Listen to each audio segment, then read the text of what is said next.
Hello लोगोफोर नोंथांमोननि गेजेराव आरोबाव मोनसे गोदान भिडिअनि आपडेट लानानै फैलायबाय। नैबे गोदान भिडिअनि फुल आपडेटखौ मिथिनो थाखाय नैबे भिडिअखौ स्किप खालामालाखिनो जोबजासिम नायनो नांगोन, होनब्लासो मिथिगोन दि बे गोदान भिडिअखौ बबे चेनेलाव होदों। लोगोफोर नोंथांमोना नैबे आंनि चेनेलाव गोदानब्ला चेनेलखौ साबस्क्राइब खालामनानै गालां आरो भिडिअखौ मोजां मोनो अब्ला भिडिअखौबो लाइक शेयार कमेन्ट खालामनानै होदो।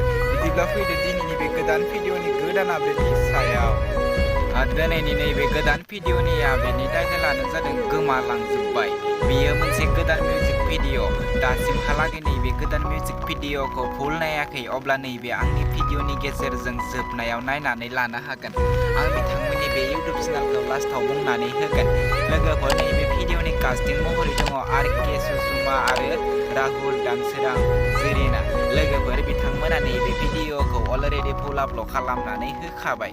नैबे भिडिअखौ फुल नायनो थाखाय बिथांमोननि इउटुब चेनेलाव थांनो नांगोन। नैबे भिडिअनि मेथाइखौ रोजाबदों रिंखां खाख्लारि।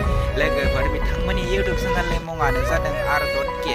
नोंथांमोना दासिमहालागै नायाखैब्ला बिथांमोननि बे इउटुब चेनेलाव थांनानै बे गोदान मिउजिक भिडिअखौ नायनानै लाहैदो। आरो दासिमहालागै बिथांमोननि इउटुब चेनेलखौ साबस्क्राइब खालामाखै अब्ला बिथांमोननि इउटुब चेनेलखौबो साबस्क्राइब खालामनानै होदो। बेफोरबायदिनो गोदान गोदान भिडिअ लानानै फैबाय थानो हायो।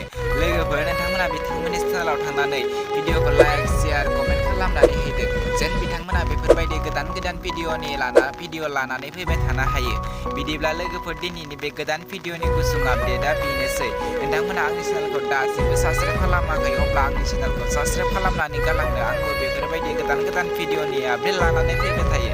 लोगोफोर बे भिडिअखौ मोजां मोनबायब्ला नोंथांमोना लाइक खालामनानै होदो आरो चेनेलखौ दासिमहालागै साबस्क्राइब खालामाखै अब्ला साबस्क्राइब खालामनानै होदो जेन आंबो बेफोरबायदि गोदान गोदान भिडिअनि आपडेटखौ नोंथांमोननि गेजेराव थाबैनो लानानै फैबाय थानो हायो। नोंथांमोननि अननाय आरो सापर्टखौ जेब्लाबो नेनानै थाबाय थागोन। लोगोफोर दिनैनि बे भिडिअआ बेखिनियानोसै।